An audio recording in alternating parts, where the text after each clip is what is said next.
going back to how black men, you don't realize how you think feminine. So someone like, so what Pusha T is the perfect embodiment of a black man acting like a woman. Because what he's doing right now is for the most part treating Kanye like like like his baby daddy.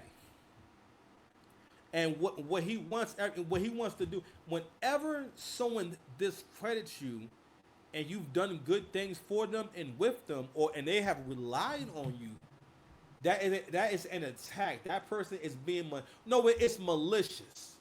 So on this channel, we call that shit out because the people who watch my channel, I hope you chasing greatness. Cause I'm chasing greatness. I'm not here just to be some nigga in his bedroom making videos forever.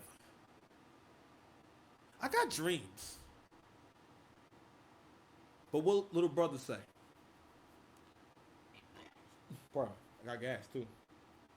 I got dreams, but dreams don't keep the lights on until they keep the lights on. See, they wrote those bars back in before YouTube. Nigga, my dreams been paying me. Fuck y'all talking about?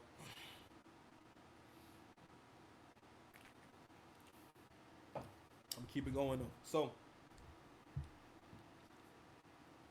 going back to the subject of how black men can be feminine. So he's talking about Kanye as if it's his baby daddy, and what he wants people to feel is basically he wants to change how you look at him. He could have has very easily avoided the subject or just not talked about him in general. All right. What you seeing go on is someone who's gotten away with this kind of bullshit forever. And also, let me explain what I mean by the feminine behavior. I'm sorry, let me expand on that. So,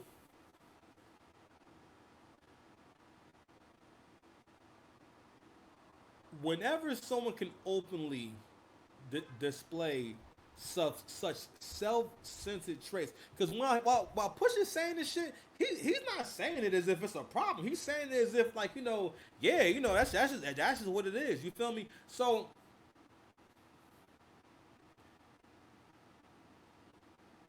this is the kind of nigga that need a daddy, meaning that he has to attach himself to a man who can help him get to where he needs to get to, or who can lead him to where he needs to get to. Cause I don't know how, but this man has gotten Pharrell out of retirement.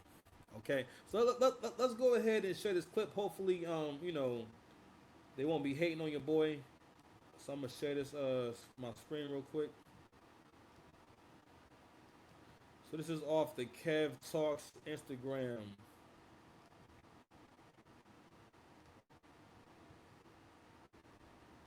Music is where we clicked.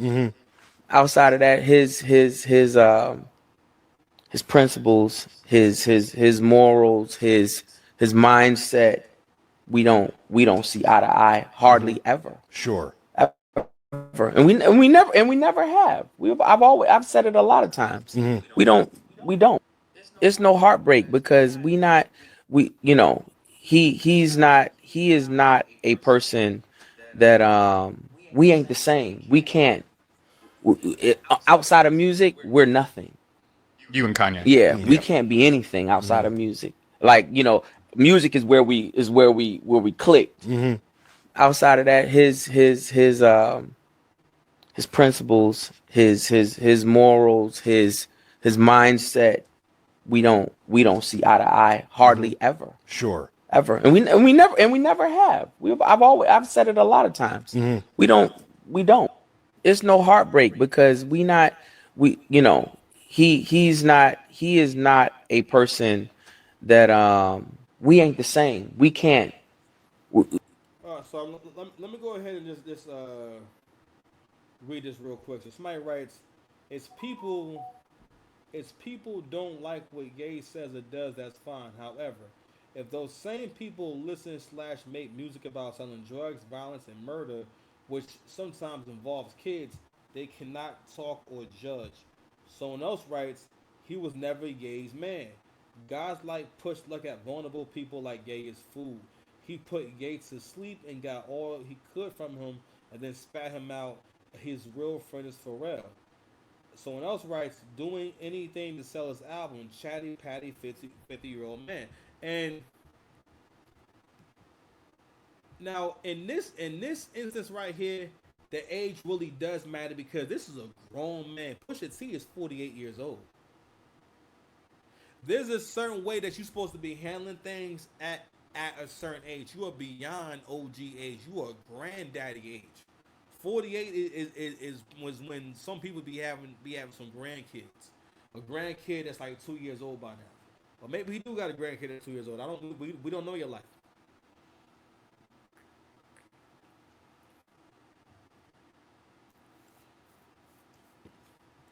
The comment they made, right, about how he got all he could from him and then he spat him out.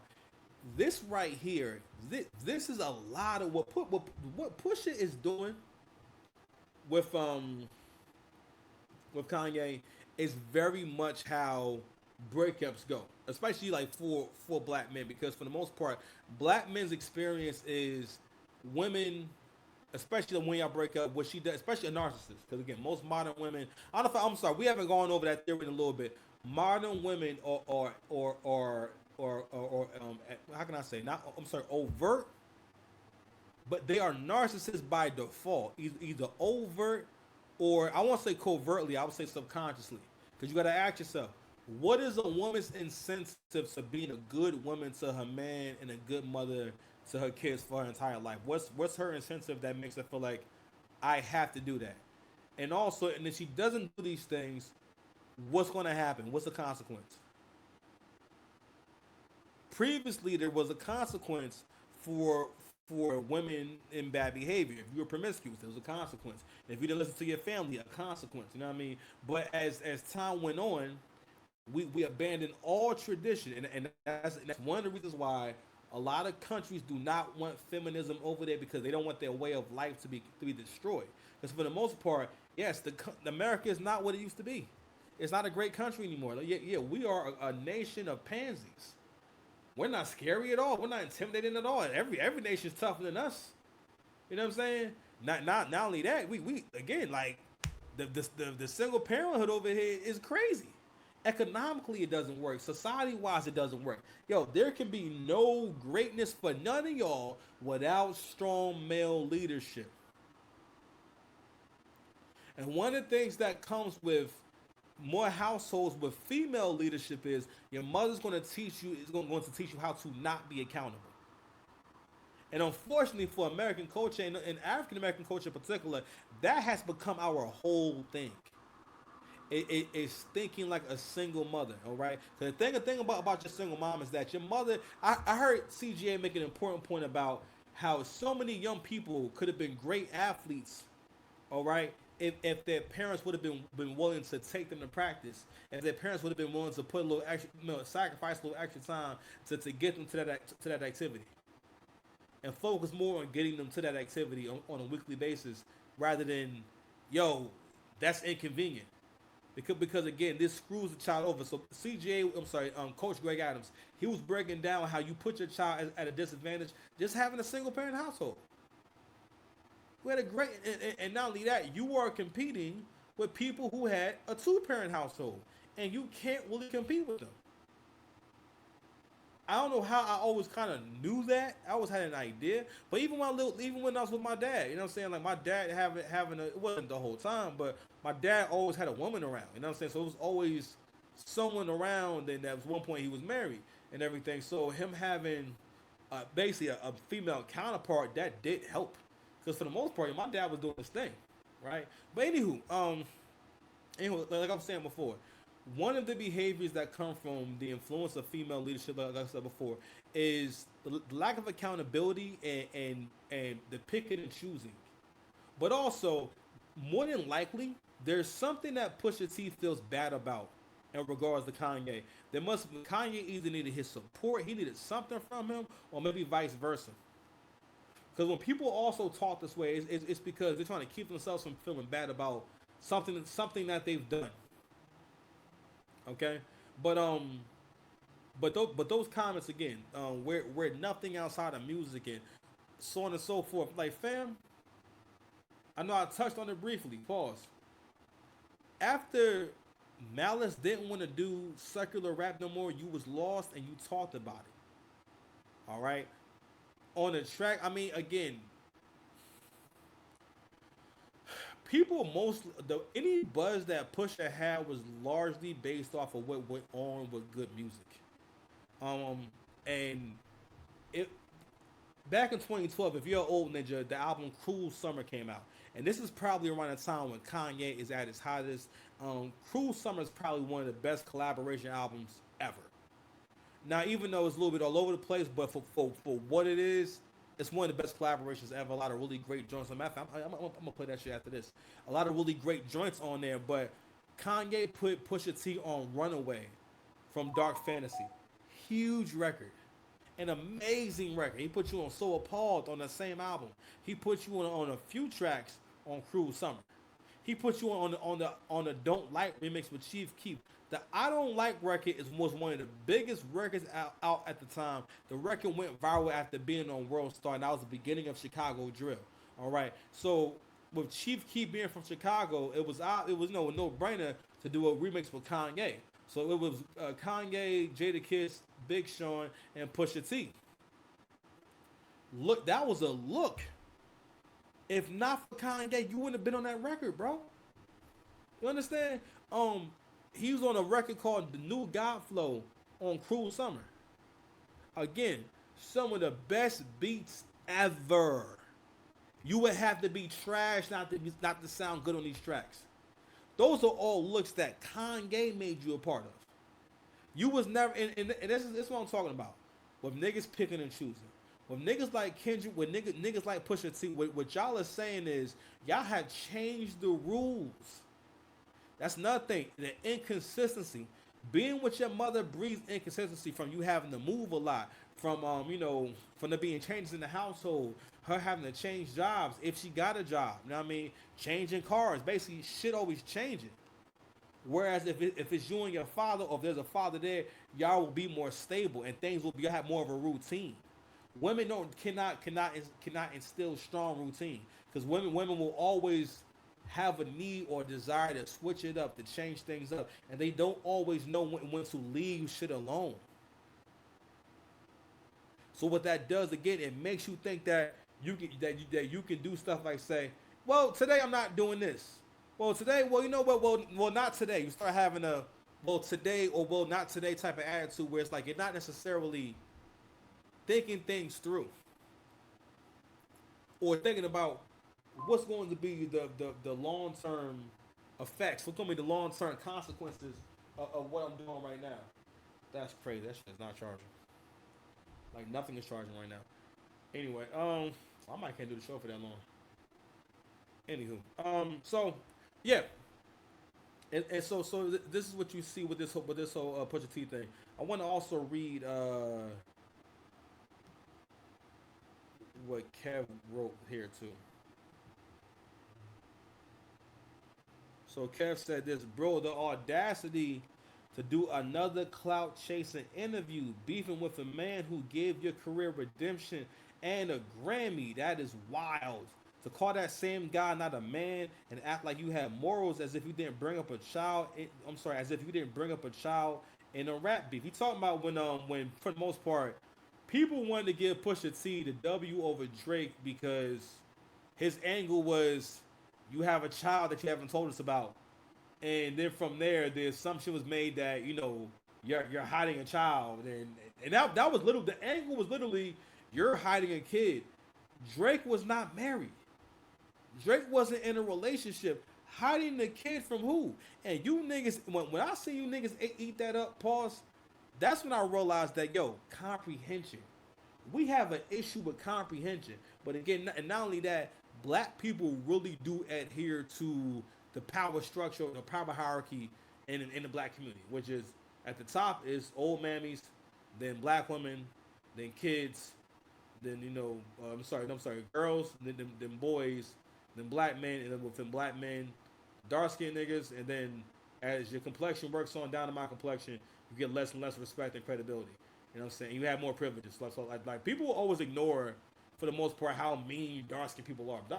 for the most part, when you come across these people who are certain complexion, yo, this is a guarantee that that they're going to be rude to you. That they're going to be mean to you. Let me tell you something, nigga. You are always surprised when a dark skinned person is nice to you. Keep it a buck with me. Keep it real with me. Okay.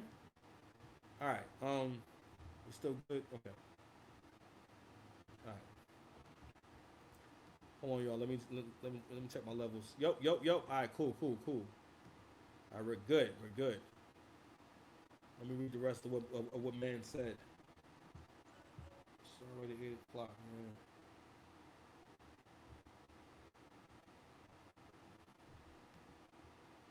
All right. So it also says at 50, you glorify how you made broken homes in the hood with your joy. You can't operating yourself in integrity and morals while being a hypocrite, promoting drugs, violence, and is a good morals. Compared to, I'm sorry. Oh, why is it not moving up? No, I'm sorry. He said, while just like Kendrick Lamar, you parade yourself in integrity and morals while being a hypocrite, promoting drugs and violence. Is that good morals? Yeah, he be skipping words. That's why I be messing up trying to read this stuff. Compared to someone's political choice, the levels of the Lululemon these rappers see themselves is insane.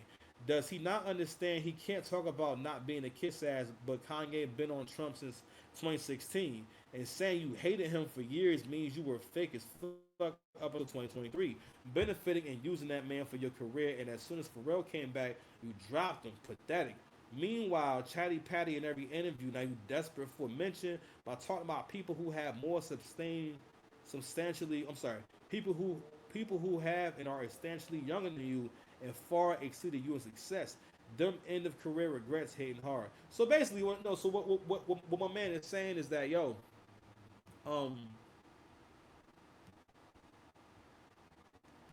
he's calling out he's calling out that behavior, bro. And this is something that we have to stop accepting, and especially in hip hop. We cannot keep letting this is hip hop music, not just rap. That's not what it is. Because at the end of the day, in all music, the universal language is fire. A good song if a song is good enough, it transcends genres and audiences. Okay, that's how we know the song is fire, right? The better it is. Okay.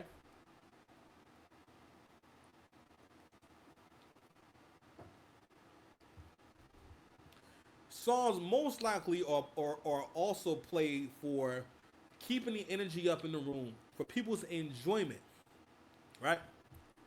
When we glorify people like Pusha T, what we're basically saying is that you don't have to make enjoyable music in order to be esteemed in this culture. Because what we're going to do is try to give you credit for something that doesn't really matter. Because if y'all care that much about lyrics, then Talib Kweli will be a way bigger artist. Hot Tech and them will be way bigger artists. J Electronica, well, J Electronica don't want to rap, but people, Sahara, Prince, all these different people, Ab Soul will be a way bigger artist, but they're not because you ninjas don't actually care that much about lyrics. But if it's to make a point,